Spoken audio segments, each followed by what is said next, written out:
So this series of videos is going to review the formative assessment from this morning that you had. You'll see there are 4 questions with multiple choices, and I will review with you the correct approach for how one could sort of take a staged approach to figuring out which of the charts are correct, which of the graphs are correct. So there are 2 tangent graphing questions and 2 cotangent graphing questions. Let's just briefly review the proper way to graph tangent in the uncomplicated case. Let's just say y equals tangent of x.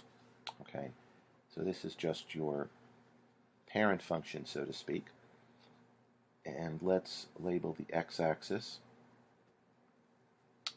at regular intervals as pi, 2 pi, 3 pi, 4 pi, etc.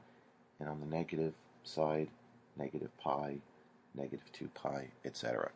Okay, so what I've just graphed are the zeros of the tangent function. So this is where the tangent function intercepts the x-axis. And the asymptotes are always midway between the zero intercepts. So our asymptotes here would be midway, midway, midway, midway, etc. on the positive side, as well as being midway on the negative side. Okay, so all those dotted lines are basically the asymptotes. And we're dealing with a positive tan x. We actually don't have any negative functions in today's assessment, but we may in tomorrow's. But at any rate, this is the shape of a positive tan. It goes up from left to right, or it's an increasing function within the interval that it's defined. So it looks like that. And you'll notice that the curve sort of has an inflection point at the x-axis. Comes up like so, twists around like that, comes up from negative infinity, and heads up to positive infinity. 0 equals x is a 0 of the tangent x function. And so this is more or less what the curve of tangent x looks like. Okay, you need to know this function very, very well.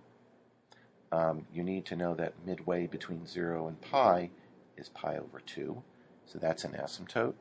Midway between pi and 2 pi is 3 pi over 2, so that's an asymptote. Midway between 2 pi and 3 pi is 5 pi over 2, so that's an asymptote. Okay, these are the dotted lines, and the equation would be x equals, and x equals. And then on the left side, or to the negative side of the x-axis, we've got an asymptote, which is negative pi over 2, and negative 3 pi over 2, and so on, with the formulas being x equals each of those to define what the asymptotes are. Okay, that's how we graph tangent of x. Let's talk about how we graph the cotangent of x. So if we were given y equals cotangent of x, okay, the zeros for this function are at the odd multiples of pi divided by 2. Okay, so we have a 0 here, which is going to be pi over 2, a 0 for this function, which is 3 pi over 2, 5 pi over 2, 7 pi over 2, etc. Those are the zeros. Towards the left of the x-axis, or in the negative part of the x-axis, it's negative pi over 2, negative 3 pi over 2, and so on.